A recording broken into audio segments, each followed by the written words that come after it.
Mr. Paul Sullivan, if you know me, I'm not part of the nonsense you're talking about.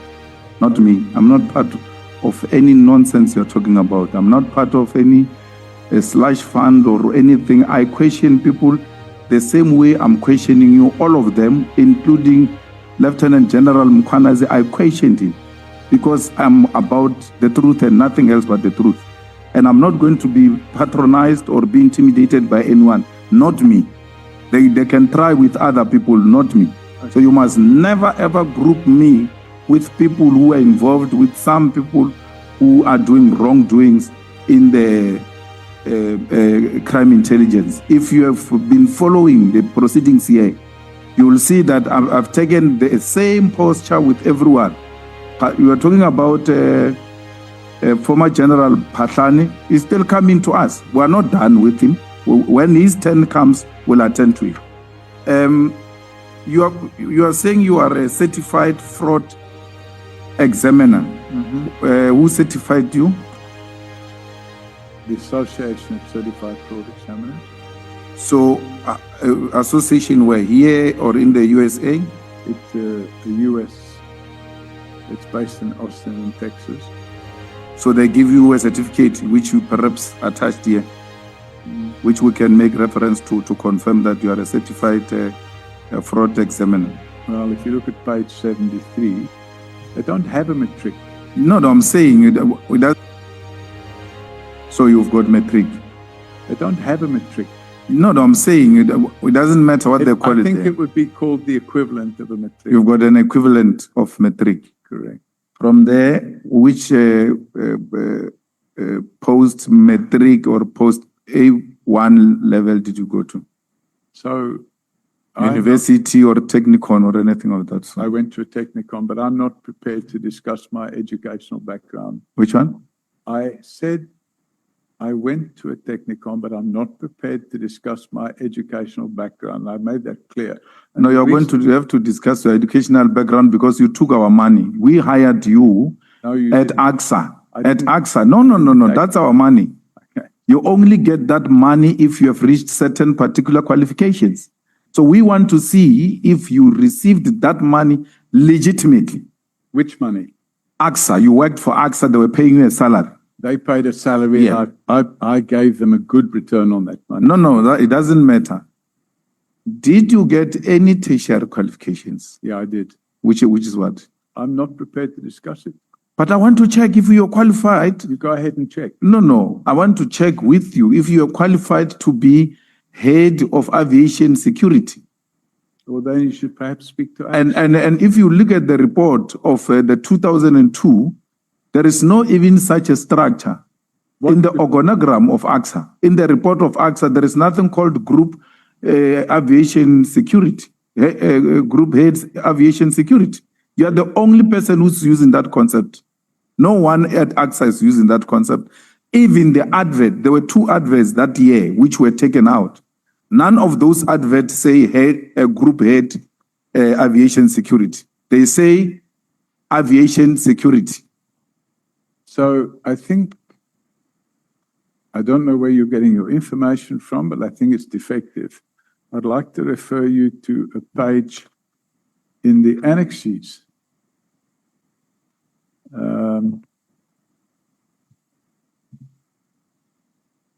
Come to the page number now.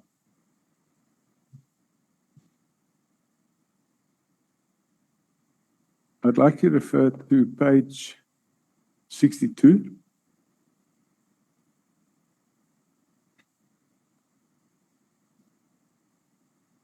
Yeah. And page 63. Yeah. And page 64. So on page 62, it's addressed to Mr. Paul O'Sullivan, Director, Executive Group Security. Page 63, it's addressed to Mr. Paul O'Sullivan, Group Executive Security. On the Business News or Engineering News article, which is page 64, if you look at the second paragraph or the third paragraph on the left-hand side, it says, according to AXA Group Executive Aviation Security, Paul O'Sullivan, this is substantially more than was likely to be allocated had the 2001 terrorism attacks not occurred. And it talks about 150 or 140 million rand budget to improve security. So perhaps those three references would indicate that there is in fact a position called Group Executive Aviation Security. No, the two heading don't speak to that. Pardon me? The two heads, the two things that you referred me to under Mr. Paul O'Sullivan, Director, Executive Group Security. That's number one. Number two, Mr. Paul O'Sullivan, Group Executive Security. Correct. There is nowhere where they call you Group Head Aviation Security. So my job title was Group Executive Aviation Security. So if you look at the page 64, on the third paragraph on the left-hand side, it says, according to AXA, Group Executive Aviation Security, Paul O'Sullivan. So No. That's what you call yourself. That's not what your employer calls you. I mean, this is an article. What you are referring me, it's an article of a newspaper, and that's how you would have said, this is how they must address you. But where you are being addressed officially in the letter of the institution, it says Director Executive Group Security. Then the second one, it says Group Executive Security. Nowhere do they refer to you as Group Head Aviation Security. So those people wrote what they thought was my position. My position at the time and my contract of employment was Group Executive Aviation Security. No, Mr. Paul, I'm saying to you, even the advert that was advertising that position did not write Group Aviation Security. It wrote Head Security. It's 25 years ago. Yes, then you arrived there and gave yourself a title that is non-existent. No, that's not because true. It's not there in the organogram of the institution. There's no such a position. In their report, if you go and read their 2001 annual report, which will probably be published in 2002, if you go and check that report, you will realize that there's no such a position in that structure. Chairman, but let's pass that. I'm just making the point that I was employed at AXA and I was employed in the position of Group Executive Aviation Security. But say, I'm going to have a problem because you cannot refuse to tell me what are your tertiary qualifications, yet you occupy a head aviation security position, which its equivalent now, as if you look at the adverts this year, they require a master's degree and some 5 years experience. So I could imagine during your time, there's no way, even the one that I'm referring you to, it says it requires a degree or an equivalent. That's why I want to check your qualification to match it with the requirements so that I can make a determination that you are indeed employed through your qualifications. And am I correct in thinking, Chairman, that that's in the terms of reference of this committee to look into the qualifications of a civilian that has nothing to do with it? It has got everything to do with it. We're going back, no. We're going back more than 20 years. Okay, and my qualifications were obtained 40 years ago. So I am not going to get into a debate. I have rights, and my rights include the right to privacy. And you would know from the Constitution. And my right to privacy, I will maintain. And you can dig into my right to privacy if you want. I'm here voluntarily, and I'm not going to submit myself to providing information which I believe you're not entitled to. So you can repeatedly ask for it, and you can make all the assertions you wish, but I'm not supplying you. You know why you're making this a big issue is because you lied yesterday and told us about a technicon that is non-existent. Oh, really? Okay. It's not there. You did. You told us that you went to some Manchester engineer or something. The chair can confirm that. Okay. You said that yesterday that you went to Manchester Technicon or something, And then when we went to research that institution, you said you went to a training in engineering. We did not find such an institution existing. Yeah, okay. So, Mr. Paul O'Sullivan, you occupied a senior position without qualifying because you had infiltrated the system. If you believe that. And part of our investigation, the reason why we go to qualifications is we want to demonstrate that these people they don't have the necessary skills, yet they occupy strategic positions because of their proximity In the police. to those, not in the police.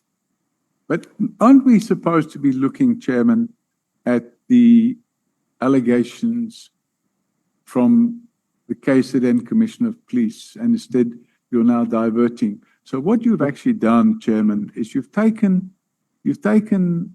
first of all invite me here, I come here, and now what you're doing is you're trying to impugn my character, and you've been doing it for the last 5 hours. And, you know, I'm not going to cooperate with that. No. You're going to cooperate. Look, No, you went to mess up our IPIT and our justice system, our criminal justice system.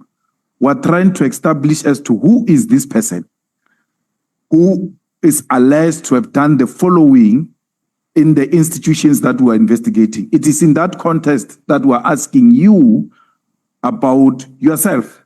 And it shouldn't be difficult for a person who has taken an oath to tell the truth, but nothing else but the truth, that I went to school and this is why. I'm not asking you whether you passed with this higher degree or not. I'm just asking, where did you obtain your qualifications? Because yesterday you told us about a different technicon that is not a Manchester technicon. Okay, then you are doing engineering. You get the transcript of yesterday. Now I think today, you'll find your mistake. And check. Can you please intervene and perhaps remind him of what he said? Mr.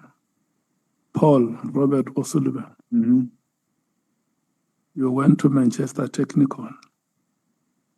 No, I said I studied at Manchester, and somebody said, is it a technicon? If you listen to me, Okay, so that sorry. you know what you are going to respond to.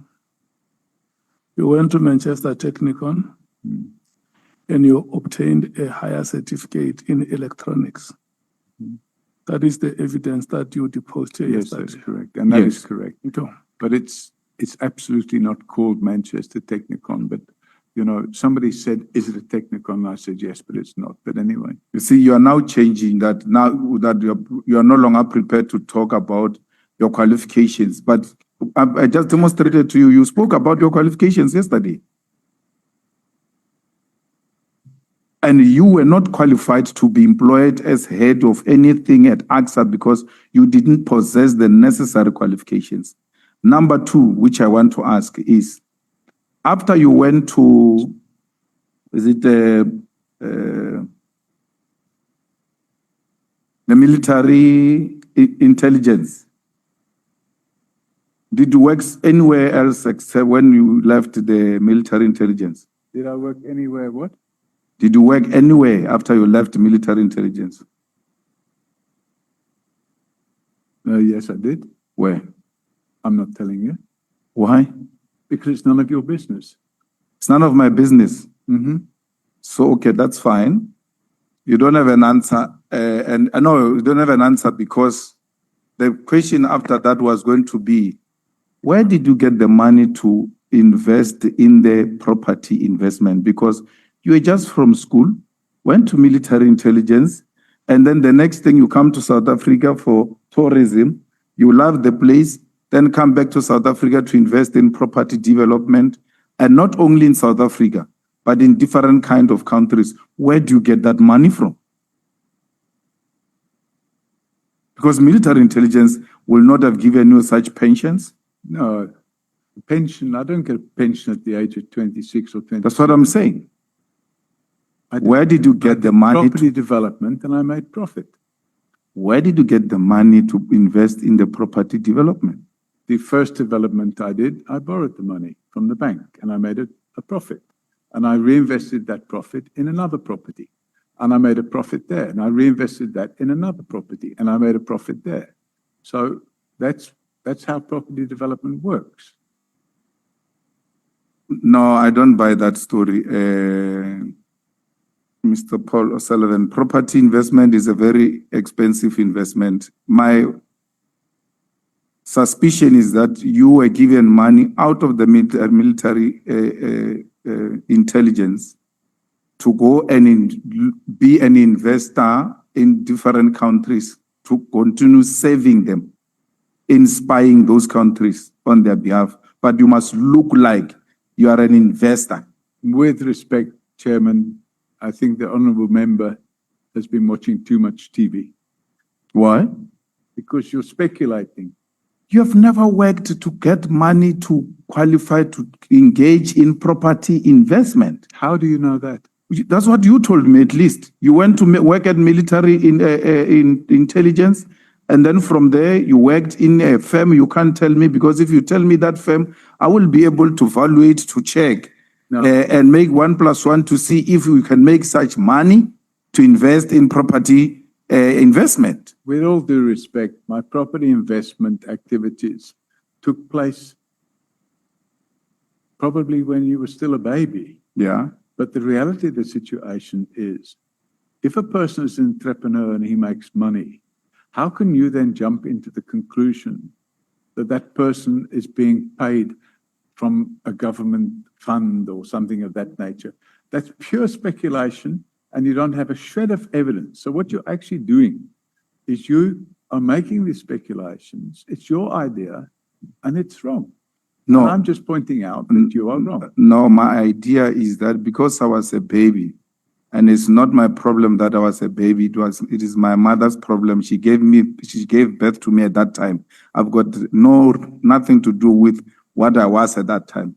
So because you were an old man, you have to teach me how you came about to become a property investor. You can say I'm formulating it because we've put you there, and we want you to educate us as to how did you become this big property investor from just military intelligence.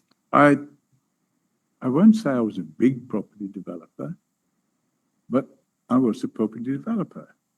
And when you bring money into South Africa, you convert it from pounds to rand. You get quite a significant amount more rand.